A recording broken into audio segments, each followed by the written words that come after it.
반란이 망했다고 합니다. 럭셔리 패션 플랫폼으로 많은 소비자와 판매자들에게 사랑받던 반란의 몰락 소식이 업계에 충격을 주고 있습니다. 이러한 상황은 쿠팡을 비롯한 다양한 온라인 플랫폼에서 활동하는 모든 셀러들에게 중요한 교훈을 남깁니다. 오늘 도라이고 내용이 전하는 이야기는 단순히 한 플랫폼의 실패를 다루는 것이 아니라 모든 온라인 셀러들이 직면할 수 있는 위험과 이를 대비하는 방법에 관한 것입니다. 특정 플랫폼 의존의 위험성. 반란의 사례는 특정 플랫폼에 과도하게 의존하는 비즈니스 모델의 취약성을 여실히 보여줍니다. 쿠팡의 로켓크로스와 로켓배송 문제에서도 유사한 위험이 도사리고 있습니다. 로켓크로스로 판매하며 안정적인 매출을 올리다가 로켓배송 요청을 거부했을 때 판매가 중단되는 상황은 플랫폼에 대한 의존도가 높을수록 비즈니스의 지속 가능성이 위협받을 수 있음을 시사합니다. 반란에 입점했던 많은 셀러들은 하루아침에 판매 채널을 잃고 재고 문제와 고객 관리 문제로 혼란에 빠졌습니다. 이는 쿠팡 로켓 배송 거부 후 판매가 막히는 셀러들의 상황과 놀랍도록 유사합니다. 플랫폼 정책 변화의 충격파, 반란의 경우 갑작스러운 경영 악화, 서비스 중단으로 셀러들에게 준비할 시간조차 주지 않았습니다. 쿠팡 역시 로켓 배송 정책을 갑자기 변경하거나 강화할 때 셀러들에게 충분한 적응 기간을 제공하지 않는 경우가 많습니다. 로켓 크로스로 판매하다가 어느 날 갑자기 로켓 배송 입고 요청을 받고 이를 거부했다는 이유로 판매가 중단되는 상황은 셀러들에게 심각한 타격을 줍니다. 한 의류셀러는 이렇게 말합니다.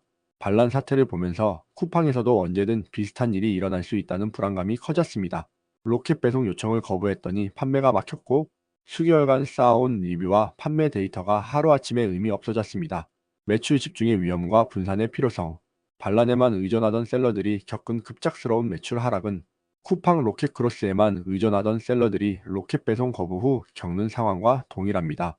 두 사례 모두 계란을 한 바구니에 담는 위험을 극명하게 보여줍니다. 예를 들어 월 매출의 80%를 쿠팡에서 발생시키던 한 생활용품 셀러는 로켓 배송 거부 후 판매가 중단되어 전체 매출의 4분의 2가 하루아침에 사라지는 충격을 경험했습니다. 이는 반란에 집중 입점했던 럭셔리 상품 판매자들이 겪은 상황과 매우 유사합니다. 플랫폼과 셀러 간 불균형한 권력 관계. 반란의 실패는 플랫폼과 셀러 간 권력 불균형의 결과물이기도 합니다. 쿠팡의 로켓 배송 정책 역시 이러한 불균형을 보여줍니다. 대형 셀러들은 협상력을 바탕으로 유연한 조건을 얻어내는 반면 중소셀러들은 일방적인 조건을 수용하거나 판매 중단이라는 극단적 선택을 강요받습니다. 한 중소셀러는 대기업 제품은 로켓 배송이 아니어도 상위 노출되는데 우리 같은 중소기업은 로켓 배송 거부하면 아예 검색도 안 됩니다. 반란 사태를 보면서 플랫폼의 일방적 결정이 얼마나 위험한지 다시 한번 깨달았습니다. 라고 말합니다. 데이터 종속성과 고객 관계의 취약성. 반란이 무너지면서 셀러들은 플랫폼 내에서 구축한 고객 데이터와 관계를 모두 잃었습니다. 쿠팡에서도 마찬가지입니다. 로켓 크로스로 판매하며 쌓은 리뷰, 판매 데이터, 고객층이 로켓 배송 거부 후 판매 중단으로 인해 무용지물이 됩니다.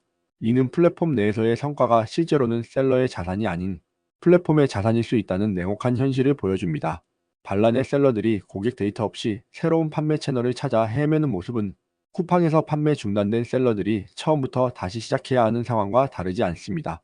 현금 흐름과 재고 관리의 중요성.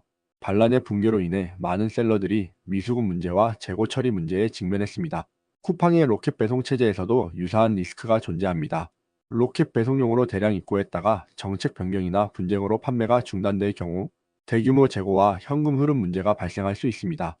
한 화장품 셀러는 로켓 배송을 위해 3개월치 재고를 쿠팡 물류센터에 입고했는데 갑자기 판매가 중단되면 어떻게 될지 생각만 해도 끔찍합니다. 반란 사태를 보며 더욱 불안감이 커졌습니다. 라고 우려를 표했습니다. 셀러들을 위한 생존 전략, 반란의 실패와 쿠팡의 로켓 배송 문제는 모두 셀러들에게 중요한 교훈을 줍니다. 이러한 위기 상황에서 살아남기 위한 전략을 살펴보겠습니다. 판매 채널 다각화, 단일 플랫폼 의존도를 50% 이하로 낮추는 것을 목표로 설정. 쿠팡, 네이버, 11번가, 자사몰 등 최소 3, 4개의 판매 채널 운영. 각 채널별 특성에 맞는 상품 구성과 가격 전략 수립. 해외 판매 채널까지 확장하여 국내 시장 리스크 분산. 자체 고객 데이터베이스 구축. 플랫폼 내 판매 시에도 가능한 범위 내에서 고객 정보 확보. 자사몰 운영을 통한 직접적인 고객 관계 형성. SNS 마케팅과 커뮤니티 운영으로 플랫폼 외부에서의 팬층 구축, 뉴스레터, 멤버십 프로그램 등을 통한 지속적인 고객 관계 유지, 현금 흐름과 재고 관리 최적화, 로켓 배송 입고량을 필요 최소한으로 유지하고 재고 회전율 높이기, 여러 채널에서 활용 가능한 공통 재고 비율 높이기, 긴급 상황 대비 3에서 6개월 운영 비용에 해당하는 현금 확보, 제품 라이프 사이클 관리와 시즌성을 고려한 입고 계획 수립, 브랜드 파워 강화, 플랫폼 의존도를 낮추기 위한 독자적 브랜드 인지도 구축, 제품 차별화와 품질 향상으로 플랫폼 교체 시에도 고객 유지 가능한 경쟁력 확보, 유튜브, 인스타그램 등 소셜미디어를 통한 직접적인 브랜드 스토리텔링, 플랫폼 내부가 아닌 외부에서의 마케팅 활동 강화, 법적 대비와 계약 검토, 모든 플랫폼 계약 조건을 법률 전문가와 함께 꼼꼼히 검토, 로켓 배송 전환 요청 시 단계적 전환 계획과 조건을 문서화하여 협상, 판매 중단, 정책 변경 등에 대비한 법적 대응 방안 마련, 미수금, 재고 회수 등과 관련된 보호 장치 확인, 무너지지 않는 비즈니스를 위한 마음가짐, 반란의 실패와 쿠팡의 로켓 배송 문제는 모두 온라인 셀러들에게 플랫폼은 수단이지 목적이 아니라는 중요한 교훈을 줍니다.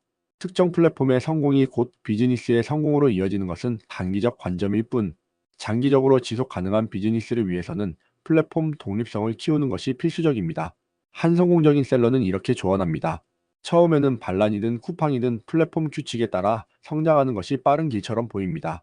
하지만 진정한 성공은 어떤 플랫폼이 무너져도 어떤 정책이 바뀌어도 살아남을 수 있는 자생력을 갖출 때 옵니다.